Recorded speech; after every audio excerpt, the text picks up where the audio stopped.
Okey, apa khabar semua? Saya Cikgu Mia. Hari ini kita tengok bab 11, contoh 21, muka surat 227 dalam buku teks anda. Okey, anda dikendaki kena pasti pusat putaran, sudut putaran dan arah putaran kalau objek dan image diberi. Okey, anda kena pasti bagaimana objek ini diputar kepada image ini. Apa sudut putaran dia? Apa pusat putaran dia? Dan arah. Okey, sudah jelas kalau kita pusing begini. Arah dia sebenarnya jelas ialah ikut jam. Tapi nak cari pusat dan sudut itu, okey, apa perlu kita buat? Yang susah itu ialah cari pusat putaran. Okey, anda mesti mengikuti langkah kerja ini dan ingat. Okey, sambung A kepada image dia. Bina pembahagi dua sama serenjang bagi tempering garis A tanda. Tempering garis ialah satu bahagian garis. Okey, A dan A tanda. Image. Bagaimana kita bina pembahagi dua sama serenjang? Kita pernah belajar. So, jangka lukis berdiri di A.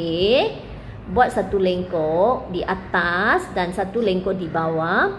Kekalkan bukaan jangka lukis itu berdiri di image A. Buat lengkok lagi, buat lengkok lagi. Lepas tu, sambung garis itu. Ini yang dipanggil pembahagi dua sama serenjang. Sebab dia bahagi garis AA ini kepada dua bahagian yang sama panjang dan 90 darjah. Okey, sebab itu dia panggil serenjang sebab 90 darjah. Pembahagi dua sama sebab dua garis ini sama panjang. Okey, ulang langkah ini untuk BP tanda atau CC tanda.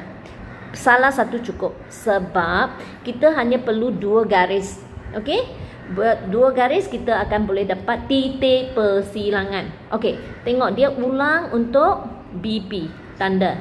So, berdiri DB, buat lengkok atas dan bawah, dan berdiri di B tanda, buat atas dan bawah. Lepas itu sambung. Ini juga adalah pembahagi dua sama serenjang. So, anda telah dapat dua pembahagi dua sama serenjang. Pembahagi dua sama serenjang. Sudah dapat dua. Maka cari titik persilangan dia. Titik persilangan bagi pembahagi dua sama serenjang. Bukan yang hijau ini. Bukan garis asal itu. Tetapi pembahagi dua sama serenjang. Dua garis itu. Mana dia bersilang? Tempat persilangan itu adalah pusat putaran. Okey, itu cara yang kamu mesti ingat untuk dapat pusat putaran. So, apa kita buat? Sambung AA. Cari sambung itu A dan A tanda. Cari pembahagi dua sama serenjang. Sambung B dan B tanda. C, guna C pun boleh. Okey? Tapi ini kita guna BP, B tanda. Dapatkan pembahagi dua sama serenjang. Lepas tu cari titik persilangan. Itu adalah pusat putaran. Okey, lepas itu kalau kita sudah dapat pusat putaran, tengok ambil C. Dia paling dekat ini dan lebih jelas. Kalau C kamu sambung, anda boleh guna protractor, ukur. Sudut ini memang 90 darjah.